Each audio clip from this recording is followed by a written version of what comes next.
right, who do we love this week, JB? Who we starting? We're starting Geno Smith, start of the week. Love the setup for him. Obviously, he's been playing very, very well. Deservedly so. Should get some recognition. And, it should be one of the better games on the slate, I think, with terms of just how these two teams don't play defense. So just looking at, what Geno has done, every game except one over 20 fantasy points. The one that he didn't was San Francisco. 3 in a row at least 23 points. I like the fact that he's run for 62 yards in his last 2 games and a touchdown against Detroit and New Orleans. And the Cardinals have allowed a quarterback to score at least 22 fantasy points in 3 of 5 games so far this year. So it's a good setup, good matchup. He's playing well. Give him some credit. And he's got top 5 upside this week. Geno Smith. Okay, give me some big names that you're starting Geno Smith over. I'd start him over Tom Brady. I would start him over Rodgers. I'd start him over Russ. I'd start him over Stafford. Not that that's a big surprise. I'd start him over Cousins. I would start him over Justin Fields. Okay. Why would you start Geno Smith over Tom Brady? Tom Brady has a great matchup too. He's thrown 50 passes, 2 straight games. I like both. It's not really, I have Brady in one league and Geno was available. I'm not going to drop Tom Brady to pick up Geno Smith. I just think that Geno will get 1 point better than Tom Brady this week. How about like half a point better? Half a point better than Tom Brady this week.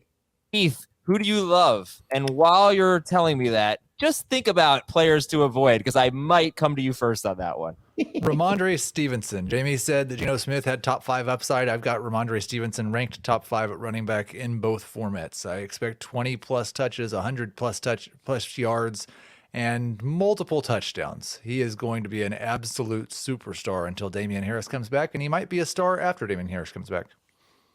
If you are a fan of the forward pass, you probably don't want to watch that game. Cleveland leads the NFL with 156 running back carries. Detroit is second with 126, and then New England is third, just behind Detroit at 125. Actually, 4 teams that have 125 or 126 running back carries just behind Cleveland. That would be Detroit, New England, Atlanta, and Dallas. One of many revenge games this week.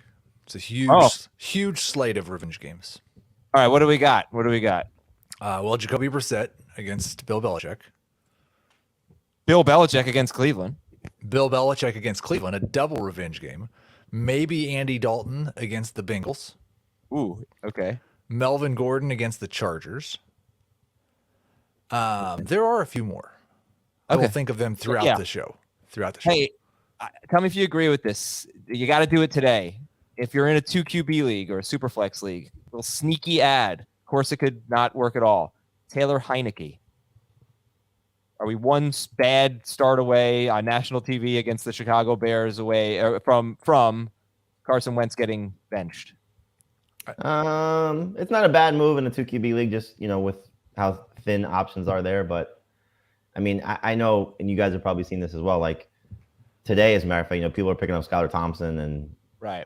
Bailey Zappe's still available, So yeah, even compared to Skylar Thompson, Bailey Zappi, and PJ Walker, and Baker Mayfield hasn't even been ruled out this week. Wouldn't you much rather have Taylor Heineke? If he got long term, probably, but I don't know if Carson Wentz is getting benched and then never getting back on the field if that happens. I would imagine if Carson Wentz gets benched, the next week or so, we may see Ron Rivera fired too.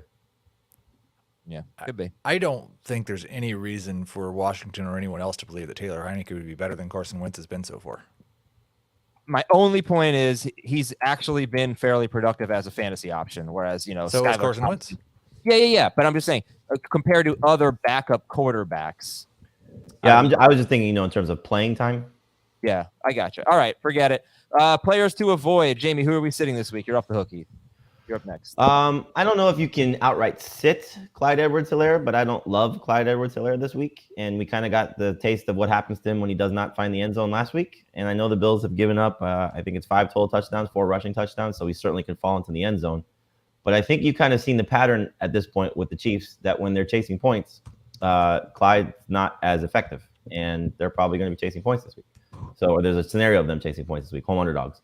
So McKinnon, I don't think he's the better of the two, but I would not be surprised if once again he plays more than Clyde. So if he doesn't score, you might be a little frustrated once again with Clyde Edwards-Helaire's production.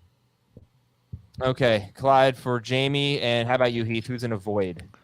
AJ Dillon. I really concerned about his role on this offense. Only 6 carries last week, only 1 catch in his last 2 games combined. Hasn't had more than 2 catches in a game since week 1. I hate the way the Packers are using both of their running backs. I think they both need more touches, but it seems more likely to me that Aaron Jones is going to get more touches than AJ Dillon right now. Okay, who do you guys like better, Clyde or Dillon? Clyde. I would start Clyde over Dillon. Yeah, Dillon is he's touchdown or bust at this point. It wouldn't surprise me if he has a 2-touchdown game against the Jets at home. It also wouldn't surprise me if he's exactly like what he said he was last week too. Oh, it would be so freaking annoying if he had a good game, because this is finally the week where I'm not only going to bench him, but going to tell everyone to bench AJ Dillon.